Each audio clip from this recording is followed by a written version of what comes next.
출발 새아침.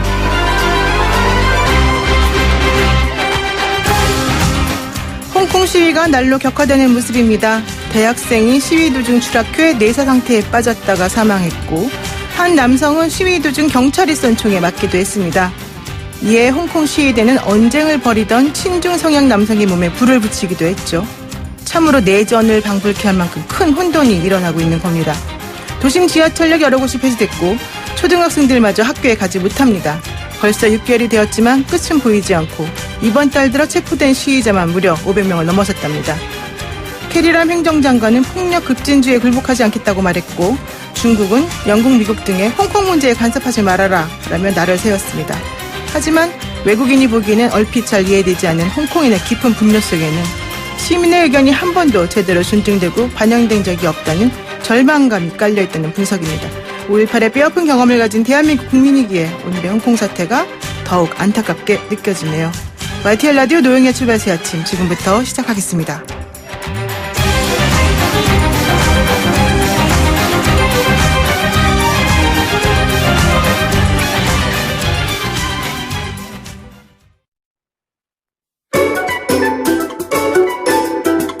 출근길 뉴스 정리해주는 친구 뉴스벗. 출근길 뉴스 정리해주는 우리들의 친숙한 벗 이종원 사평론가와 함께합니다. 안녕하세요. 네, 안녕하세요. 네, 지금 그 신속 처리 법안이 다시 쟁점으로 부상하고 있는 모양인가 봐요. 네, 패스트트랙 지정 법안이죠. 문희상 국회의장이 어제 이 선포를 딱 했습니다. 네. 3당 원내대표들하고 이제 정례회동 가진 자리에서 패스트트랙 지정 법안을 12월 3일 이후 본회의에 상정해서 처리하겠다. 네. 그러니까 이제 나경원 자유한국당 원내대표는 가능한 모든 조치를 검토하겠다며 강경 대응 의사를 밝혔고요. 네. 자유한국당 내 재선 의원들도 만약에 그렇다면 의원직 총사퇴카드라도 던져야 되는 것 아니냐. 이렇게 또 당 지도부에 건의를 하겠다라고 지금 나섰습니다. 네. 이런 속에 나 원내대표는 오늘 지난 4월 패스트트랙 그 지정 당시 충돌 사태와 관련해서 서울 남부지검의 피고발인 신분으로 출석할 예정이기도 합니다. 자유한국당 내 피소의원이 60여 명 정도 되죠. 네, 그렇죠. 빨리 그냥 출석을 하시면 좋을 것 같습니다만 모르죠. 네, 나경원 원내대표가 출석을 해서 어떻게 그 이후에 전개될지 좀 궁금하기도 하고요. 저는 조금 개인적인 의문이 국회의원들이 뭐 조치를 검토한다 그러면서 의원직을 걸겠다, 총사퇴하겠다 이런 얘기할 때마다 가능하지 않을 텐데 이런 생각이 좀 들더라고요. 그래서 사실은 네. 별로 실효적인 카드는 아니죠. 그렇죠. 그래서 나경원 네. 원내대표는 뭐 이거 별로 그렇게까지 긍정적으로 생각을 안 하고 있는 것으로 전해지고 있는데 네. 그러면 다른 그 대응은 뭐 대응 방안은 뭐가 있느냐. 근데 뭐 신속처리 법안에 꼭 반대를 해야 되는 이유가 지금 그 당론으로 정해진 건가요? 자유한국당 같은 경우는 좀 그렇죠. 그렇죠. 네. 선거제 개편안과 관련해서 특히나 지금 민감한 반응을 지금 보이고 있고 네. 공수처 법안 역시 마찬가지. 그렇군요. 그런 건데 역시 그래도 국회에서는 협상을 통해서 뭐라도 하나 더 얻어내는 쪽. 네. 그게 더 낫겠죠. 네, 그렇습니다. 아, 그리고 또 두 번째 이슈는 뭡니까? 오늘 마크 밀리 미국 합참의장 일행이 방한을 합니다. 네. 내일 열리는 한미 군사위원회 참석차 이제 들어오는 거고요. 필립 데이비슨 인도 태평양 사령관도 동행을 한다 그럽니다. 내일은 또 이미 예고해 드린 대로 마크 에스퍼 국방부 장관 일행이 또 방한을 하죠. 네. 한미 안보 협의회 참석차 들어오는 건데 국방부 고위 관계자 모두를 동행한다고 합니다. 슈라이버 인도 태평양 안보 차관보, 하이노 클링크 동아시아 담당 부차관보 등. 네. 평상시 같으면 이렇게 대거 동맹국 관계자들이 방한을 하면 환영을 할 텐데. 그렇죠. 이번에는 좀 약간 좀 불편하기조차 합니다. 네. 너무 많이 오니까. 밀리 합참의장은 어제 주한미군 주둔 필요성에 대해서도 의구심을 또 제기한 거 아니겠습니까? 네. 이 미국인들의 민심을 이야기를 하면서 그 비용 문제, 왜 부자 나라인데 그렇게 스스로 방어할 수 없는지 미국 국민은 의문을 갖는다. 뭐 이런 이제 얘기들을 또 했어요. 네. 이번에 이들이 내밀 청구서는 뭐 두 가지라고 봐야 되겠죠. 방위비 분담금 인상 그리고 지소미아 연장. but 최근 들어서 미국 정부 관계자들이 많이 좀 다급하다는 네. 듯한 느낌이 안 드세요? 네, 저는 예. 좀 이해가 안 됩니다, 솔직히. 근데 네. 그게 이제 트럼프 대통령이 그만큼 이제 실적 압박이 거세기 때문인 것으로 이렇게 보여요. 네. 트럼프 대통령 스스로가 지금 뭐 탄핵이다 또 재선도 앞두고 있고 심리적으로 상당히 좀 압박감을 느끼다 보니 이 아랫사람들 굉장히 뒤에서 압박하는 거다. 예, 네. 그렇게 좀 보여요. 그래서 이게 오히려 이 협상 과정에서는 우리한테 좀 유리하게 작용할 수도 있다. 예. 그렇군요. 예, 심리적으로 좀 역용하는 전략. 예. 아무래도 좀 더 그 간절한 쪽이 좀 그런 전술이나 전략 측면에서는 안 좋을 수 있죠. 그렇죠. 그런데 이제 미국에서 자꾸 이런 식으로 왜 니네가 부자 나라인데도 스스로 방어를 안 하고 왜 우리가 자꾸 이렇게 부담을 해야 되냐 이런 시각 가지는 것 자체가 미국이 스스로 경찰 국가를 자처하면서 본인들의 필요에 의해서 이렇게 주둔하는 것에 대해서는 전혀 생각을 안 하고 있기 때문입니까? 왜 이러는 겁니까? 뭐 이제 그런 점을 일부러 좀 외면하고 네. 지금 이제 그런 건데요. 그런 부분을 우리 정부 관계자들은 또 협상 과정에서 강조를 해야 돼요. 예, 그러니까 당신들이 이제 세계 경찰 국가 포기했냐? 네. 그 다음에 네. 아니 그 주한미군은 뭐 꼭 그 우리 대한민국 방어만을 위해서 지금 와 그러니까요. 있느냐? 네. 뭐 이런 얘기들을 좀 해야 되는 거죠. 네. 예. 얼마나 우리 쪽 또 협상단이 잘 할지 좀 관심이 쏟아지고 있네요. 아, 그리고 또 아프리카 돼지열병 살처분 침투수 논란이 좀 거세지고 있습니까? 네, 그렇습니다. 이 경기도하고 연천군이 지난 10일에 그러니까 이 예방적 살처분을 진행하는 과정에서 매몰 네. 처리에 쓸 플라스틱 탱크 용기 제작이 늦어지면서 4만 7천여 마리의 이 사체를 이 민통선 안쪽 군부대 유휴부지에 쌓아뒀다는 거죠. 자, 그런데 공교롭게도 그날 비가 많이 내렸습니다. 그렇죠. 그래서 이 핏물이 빗물과 함께 섞여서 임진강, 지류, 마거천으로 연결된 실개천으로 흘러 들어간 것이고 네. 이후에 이제 펜스 설치하고 오염수를 이제 퍼내는 작업을 마치긴 했는데 뭐 다 막을 수는 없었던 거 아니겠습니까? 결국은 그렇겠죠. 네. 일부 지금 임진강에 이제 유입이 이제 된 것으로 이렇게 이제 추정이 되고 있고 그런데 문제는 임진강이 이제 그 하류 지역 특히 파주시에 이 취수장이 있다는 거예요. 취수장이요? 사람들이 먹는 물을 말하는 겁니까? 예, 그렇습니다. 거기서 취수를 해서 이제 정화를 해서 식수로 이제 일부를 이제 쓰고 있는 그런 그 상황인데. 네. 자, 주민들이 불안해하니까 파주시가 이제 결국 이제 금파 취수장 가동 전격 중단을 한 상태입니다. 네. But 문제는 농식품부가 원인을 제공했다는 겁니다. 네. 그러니까 연천군은 당초에 그 이 매몰 방식이 악취 같은 민원이 많이 제기되니까 돼지 사체를 고온 고압으로 파쇄하는 렌더링 방식 살처분을 진행했다는 거예요. 네. 자, 그런데 지난 9일까지 빨리 완료해라.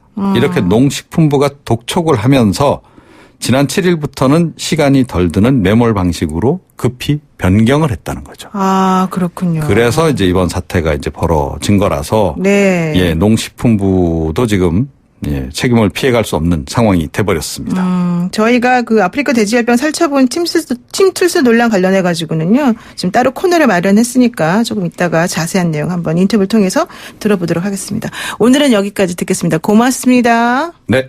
네, 지금까지 이종훈 시사평론가와 함께했습니다. 아침을 시작하는 슬기로운 방법. 오늘 내게 이로운 뉴스. 노영희의 출발 새 아침. 슬기로운 인터뷰. 네, 연천군 임진강 하천이라는 빨간 핏물의 하천 사진.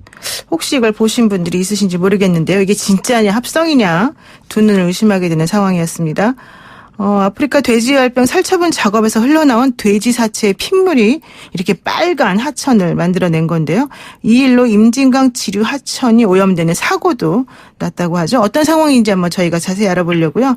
연천 임진강 시민네트워크 이서구 공동대표와 전화 연결해놨습니다. 대표님 안녕하십니까? 네, 안녕하세요. 네. 지금 연천군 임진강 하천에 있는 이 빨간 핏물의 하천 사진 참 사실은 놀라웠는데요. 이게 지금 왜 이런 일이 벌어지고 있는 겁니까? 연천에서 이번에 돼지 살처분하는 것을, 네. 아마 민통선 안에, 전방에다가, 거기다 이제, 마땅한 장소를 마련할 데가 없어가지고, 그쪽으로다가 한 모양입니다. 네. 지금 어제 하루 종일 그 현장에 계셨다면서요? 네, 그렇습니다. 그 상황은 좀 어떻던가요? 어제는 이제 어쨌든 저희가 빨간 피가 이제 네네. 하천을 스며드는 게 10일 날 상황이었거든요. 10일하고 11일. 네네. 그래서 하천을 갖다가 좀 이게 좀 장비를 통해가지고 이게 좀 정리를 좀 해가지고요. 네. 어제 같은 경우에는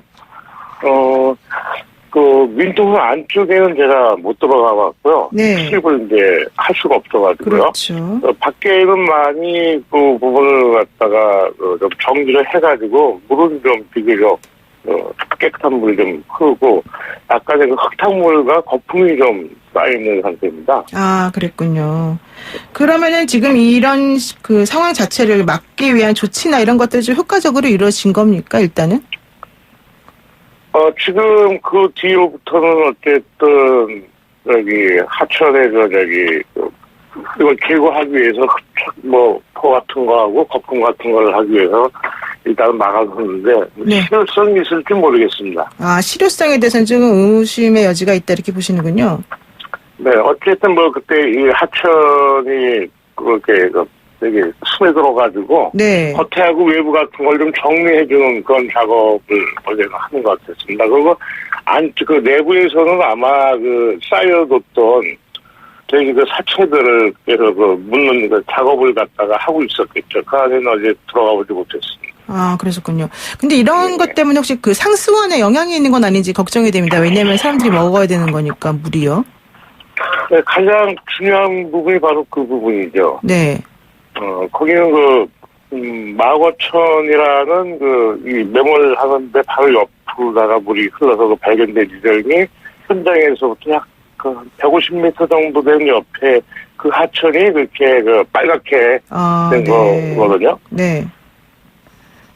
그 시점이 10일 날 오전 7시 32분에 입니다고 그 사진에 촬영 시점이요. 네, 그렇군요. 그러니까 마거천이라고 이제 150m 떨어진 곳에 촬영을 해보니까 이런 일이 있었었는데 이게 상수원하고도 연결되는 부분이라서 좀 걱정스럽다 이렇게밖에 볼 수 없는데요.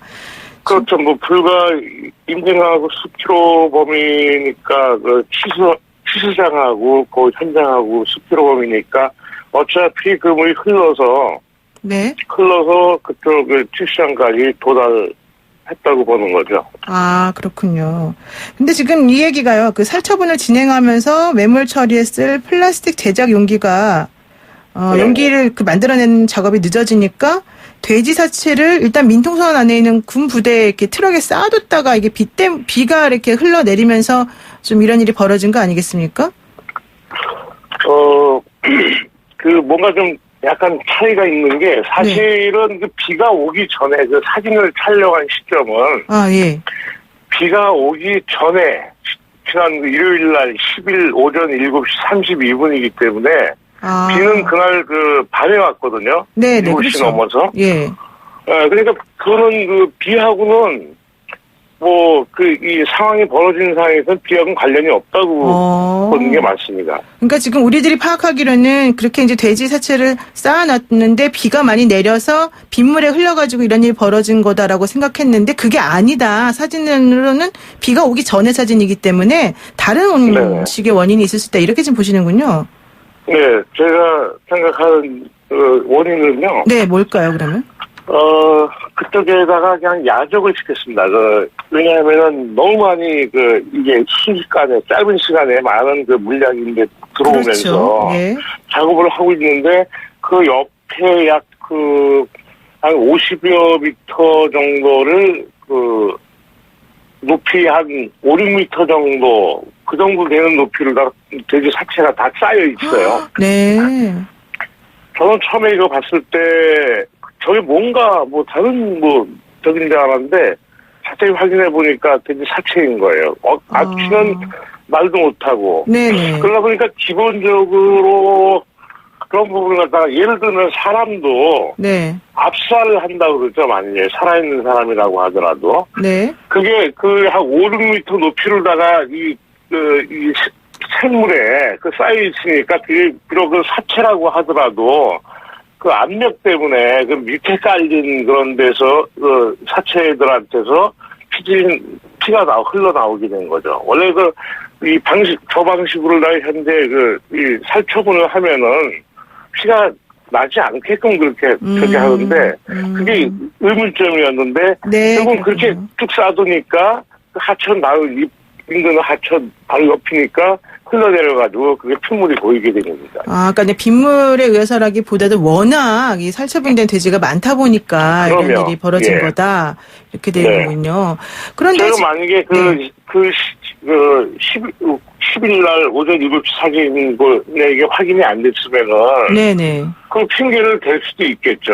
비가 와서 그렇다는데 비 오고 그 다음 날 또 확인을 해봤는데 그때는 비가 왔으니까 물도 많이 늘고 그렇죠. 예. 대부분 씻겨내갖고 옆에 물은 맑은 물입니다. 그리고 그 전날 쌓였던 그런 띠가 보이는 거죠. 저희가 일부가. 그렇군요. 그러니까 그거는 비하고는 관련이 없다고. 일단 비는 별개의 문제라고 생각합니다. 그러니까 이제 비 얘기를 하게 되면 사실은 사람이 어떻게 할 수 없는 그런 자연스러운 것 때문이다. 이렇게 또 핑계를 조금 댈 수 있는데 그건 아니고 오히려 이렇게 처음에 조치를 취할 때부터 제대로 안 해서 좀 문제가 생길 수 있었던 거다. 이렇게 되는군요. 자, 그런데요. 네. 지금 대표님 연천군이 원래는 이전에 구지역 사태 같은 경우 있었을 때도 매몰지가 많지 않은 상황이었는데 이번에 농림축산식품부 독촉에 밀려서 무리하게 살처분을 진행했다. 이런 얘기가 지금 나오거든요. 이거는 무슨 얘기입니까? 그런 부분도 사실 그런 생각이 듭니다. 아, 그래요? 예. 예, 왜냐하면은 연천 아무래도 요번에 수만 마리 어쨌든 짧은 시간에 처리를 해야 되니까. 그렇죠. 어차피 그렇게 또 이 중앙정부의 지시를 또 따라야 되고 또 그렇게 처리를 해야 되는 부분인데 그건 일단 이론상으로 맞지만은 현실적으로다가 계속 살처분들게 하면서 이 전 차량은 많이 이제 늘어나고 이거 하면서 적체될 수밖에 없지 않습니까? 이번에도 보니까 차량 거의 수십 대 차량이 대기를 하고 있는 부분을 봤어요. 다 미처 처리를 못하니까 장비로다가 묻는 작업을 하고 있고 한쪽에는 계속 쌓아두고 또 그쪽으로다 들어가기 위해서는 더 이상 쌓아둘 데가 없으니까 차량들이 약 한 2km 밖에서 한 20여 대가 대기를 하고 있고 그러다 보니까 차량 안에서도 한 100에서 150마리가 덤프트럭에 들어간다고 하는데 그러다 보니까 거기서부터도 피가 흐르고 했다는 얘기는 대기를 하면서도 거기서도 흘러가지고 도로라든가 가는 길에도 전부 핏물이 있으니까 그걸 석회로 뿌려가지고 덮어놓기도 하고 도로에 그런 현상이 나온 거죠. 지금 연천군이 원래 재정 대립도가 20%밖에 잘 안 되니까 좀 열악한 상황이잖아요.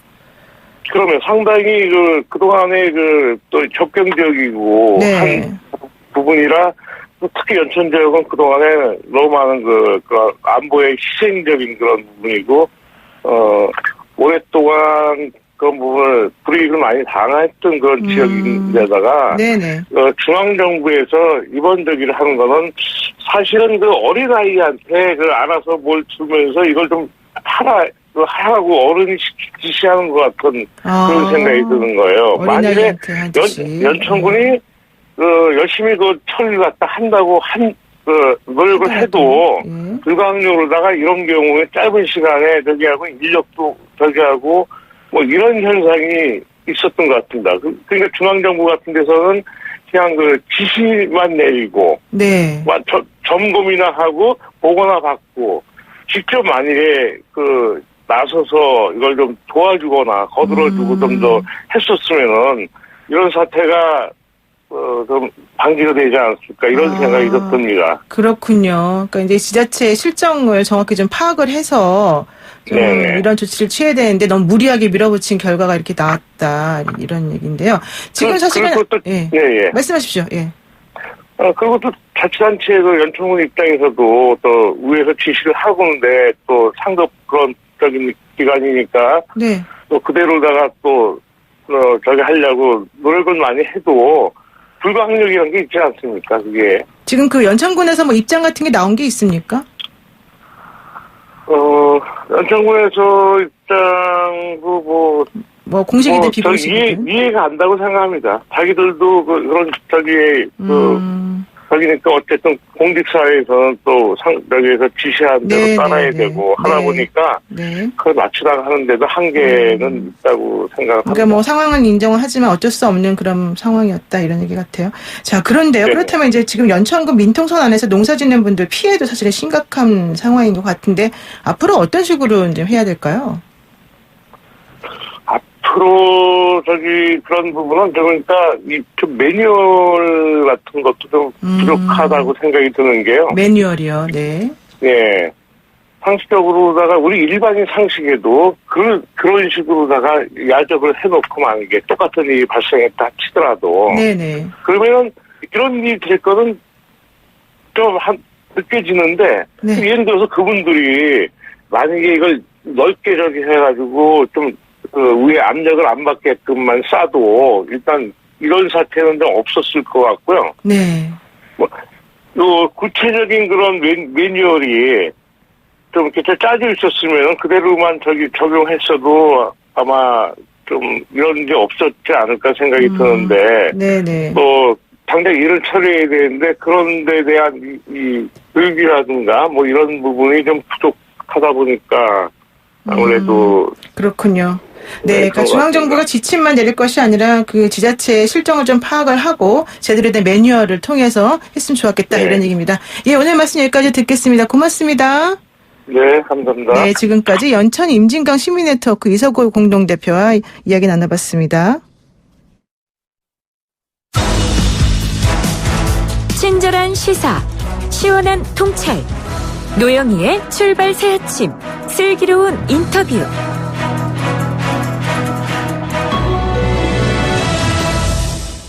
각 당에서는 내년 총선을 대비해서 여러 가지 전략을 미리부터 짜내라고 분주한 모습인데요. 그런 선거의 승패를 가르는 최대 변수 중에 하나가 바로 인재 영입이라고 할 수 있겠습니다. 여야 모두 인재 영입에 공을 들이는 이유도 그런 거겠죠. 최근 정의당의 인재 영입이 특히 눈에 띄고 있습니다. 인재 영입을 통한 정의당의 국정운영 구상 내지는 국회 현안까지 한번 얘기 나눠보겠습니다. 안녕하세요, 윤수아 의원님. 네, 정의당의 윤수호입니다. 네, 저희가 윤수아 의원님 모시고요. 오늘 좀 제대로 된 이야기 한번 나눠보려고 하는데요. 어제 정의당 지도부가 이 신속처리 법안 수사 관련해서 검찰을 항의 방문했다 이런 얘기가 나와 있는데 어제 누구를 만나서 어떤 이야기를 나누신 겁니까? 물론 이제 정의당이 지속적으로 패스트트랙 관련해서 불법 폭력 사태로 국회를 난장판으로 만드는 자유한국당 의원들에 대해서 빠르게 수사할 것을 촉구해 왔어요. 네. 근데 계속 시간이 길어지고 도대체 수사를 하고 있는지 어떻게 하고 있는지 이거 알 수가 지금 없는 형국인데. 그렇죠. 그래서 검찰청을 항의 방문했는데 뭐 관계자들 말에 의하면 검찰청 총장이 뭐 출타를 했다 아니면 다른 이유를 들어서 대검 차장을 만나고 왔습니다. 네. 그래서 이제 저희들은 국민들의 최대 관심사이기도 하고 요즘 들어서는 이제 우호부 시선까지 보내고 있으니까 네. 먼저 사건을 엄정하고 신속 처리하겠다는 대국민 메시지를 발표해야 된다. 두 번째 최이배 의원 그 강금 사건 연루자 같은 경우에는요. 네. 당장 기소가 가능한 상황이다라는 걸 강조했고요. 네. 세 번째로 21대 이제 총선 예비 후보 등록일이 12월 17일이니까 네. 그때까지 수사를 완결해서 더 큰 혼란을 없애야 된다고 이렇게 주장을 했습니다. 그런데 네. 이제 검찰 차장은 검찰총장에게 보고하고 협의해서 말씀드리겠다. 저희들도 이제 9월에 경찰로부터 사건을 송치받아 열심히 하고 있다. 네네. 믿고 기다려달라 이런 말을 했습니다. 그러니까 강남일 대검차장 검사가 예. 원론적인 얘기만 사실 한 거네요. 우리 대표님 얘기하신 것에 대해서. 그렇죠. 하여튼 그 수사 의지를 믿고 하고 있다. 기다려달라 좀 이런. 그냥 좀 기다려달라. 우리가 요구하는 세 가지 부분에 대해서는 네. 보고해서 협의하겠다 이렇게. 그러니까 지금이라도 최이배 의원 감금 사건과 관련된 직접적으로 네네. 문제가 되는 분들은 얼마든지 이게 가능할 텐데 왜 안 하고 네네. 있느냐 이런 얘기. 네. 그렇군요. 오늘 그 나경원 대표가 이 국회 선진화법 관련해서 그 충돌 사고 난 상황에서 피고발인 신분으로 검찰에 출석할 예정 아니겠습니까? 그런데 네네네. 나경원 대표는 여권이 불법 날치기 하는 걸 막기 위해서 정당방위한 거다 이런 주장을 계속하고 있습니다. 우리 윤소아 대표님께서는 어떻게 보십니까? 이런 주장에 대해서. 글쎄요, 그분이 그런 말씀을 하실 수 있는 건지 되묻고 싶습니다. 그리고 대표로 출석을 해서 조사를 받겠다. 네. 자기가 이번 사태 수계다 이런 표현까지 하고 그랬는데요. 네네. 이것 또한 말이 안 되는 회피용 네. 과정의 한 부분이다 이렇게밖에 볼 수 없습니다. 왜요? 그동안에 수차례 그러한 요구에도 불구하고 가만히 있다가 이것 또한 당내를 향한 정치적 행위가 아닌가 저는 이렇게 봅니다. 그러니까 진정성 있는 태도라기보단 당 내부를 향한 그런 얘기다. 이렇게 냉정하게 평가를 하시는데요. 그럼 좋습니다. 지금 이제 일단 정의당 얘기로 다시 돌아가겠습니다. 정의당 내에서는 지금 내년 총선을 앞두고 인재 영입에 속도를 내고 있는데요. 전 새누리당 이자스민 의원이라든가 이병록 예비역 해군 준장이라든가 이런 분들 영입한 것이 사실은 회자가 되고 있습니다. 군인 그리고 한국당 출신 의원을 처음 영입하는 거 아니겠습니까? 정의당하고는 좀 안 맞는 거 아니에요? 이렇게 좀 의문을 품는 분들이 있더라고요. 정의당하고 맞는 분들. 맞는 분이에요? 예, 어떤 면에서 그럴까요? 네. 이자스민 의원도 이야기했는데요. 네. 정의당이 이번 국정감사를 하면서 6411번 버스 그렇죠. 이야기하시잖아요. 네, 641번. 이름 없는 사람들을 위한 국정감사를 강조했고요. 또 그렇게 활동했는데 저희들이 이제 인재 영입 원칙이 그렇습니다. 정치에서 배제된 사회적 약자들과 네. 사람들을 즉 비정규직이라든가 장애인, 이주민, 성소수자 등 이걸 정책 주체로 세우는 과정이어야 된다. 또 하나는 이제 수권 능력을 갖춘 대한 정당의 모습을 보이기 위해서 네. 경제는 물론이고 안보, 외교 분야 등 다양한 분야의 전문가를 영입하고요. 네. 세 번째로는 이제 지역에서요, 기득권 양당 체제의 강고한 벽을 뚫기 위해 경쟁력 있는 지역구 출마자들을 적극적으로 발굴하고 영입하는 원칙 하에서 이번에 이자스민 전 의원 또 네. 장애인과 함께 살 수 있는 사회를 고민했며 다큐를 만들었던 장혜영 감독, 네. 그리고 용산 참사나 김영균 특조위 활동을 통해서 거리 변호사라고 이렇게 불릴 정도였는데 권영국 변호사 출마요 이번에 네. 의사를 밝히셨고요. 네. 그리고 탈핵운동을 해온 김익중 교수, 해군 제독을 지내고 평화운동과 통일을 해온 안보 전문가 이제 평화활동가 이병록 제독등을 영입한 것을 될 수 있죠. 그래서 경제 등 각 분야는 물론이고 현장에 활동가들을 새롭게 더 영입할 것입니다. 그러니까 지금 정의당의 인재 영입 기준은 세 가지네요. 사회적 약자를 대변하느냐, 예. 그리고 전문가냐, 그리고 또한 수권 정당을 위한. 예, 그리고 예. 경쟁력이 있느냐 이제 이런 것들인데 예. 사실 그런 기준 하에 인재 영입을 제한해도 그 당의 미래가 없어 보인다면은 입당을 안 할 텐데요. 지금 말씀하신 걸 들어보니까는 다 적극적으로 지금 입당을 하고 의사를 표현했다는 게 사실은 정의당 입장에서 상당히 고무적인 것 같아요. 네, 이자스민 전 의원의 말로 대신하고 싶은데요. 네. 그동안에 이렇게 국회의원을 해본 분이잖아요. 그렇죠. 근데 이 거대 양당의 이 수십 년 기득권 정치에 대한 이제 희망이 이제 정의당으로 옮겨오고 있다. 희망이 정의당으로 옮겨오고 있다? 예. 그거에 대한 그 폐해가 너무 이제 심한 한국 정치의 현실을 반영한 거죠. 네, 그렇군요. 지금 이런 분들은 근데 자발적으로 입당 의사를 밝히신 겁니까? 아니면 옆에서 찌르신 겁니까? 자발적인 것도 있고요. 네. 내가 정의당에 가서 우리의 목소리를 낼 수 있는 유일한 길이 아니냐 이렇게 판단하시면서 오신 분도 계시고, 네. 또 이제 심상정 대표는 그 당 지도부와 교감을 하면서 계속 같은 가치와 비전을 이야기하면서 이렇게 영입한 경우도 있지요. 그렇군요. 그러면은 정의당 공정과 정의라는 이 가치가 사실은 상당히 중요하게 부각되고 있는 시점인데 이번 총선 목표와 전략 간단하게 어떻게 설명할 수 있을까요? 저는 그 장영 감독이 입당하면서 썼던 네. 이야기 중에 참 대목에 남는 것이 있었는데, 네. 가진 자들이 규칙을 정하는 공정은 힘없는 외침에 불과하다. 현재 불평등을 타파하지 않고서는 희망찬 미래로 나아갈 수 있는 방법 없다는 그 말이었거든요. 네. 그렇죠. 미래 정치는 지금의 불평등을 뚫고 모두에게 공정한 사회를 만들어내는 것이 바로 정의당이 원하는 정치다. 정의당이 내년 총선에 임하는 자세를 잘 말해준 사례로 대신 말씀드리고요. 네. 정의당은 민심이 그대로 반영되는 이제 선거법 제정 얼마 남지 않았습니다만은, 네.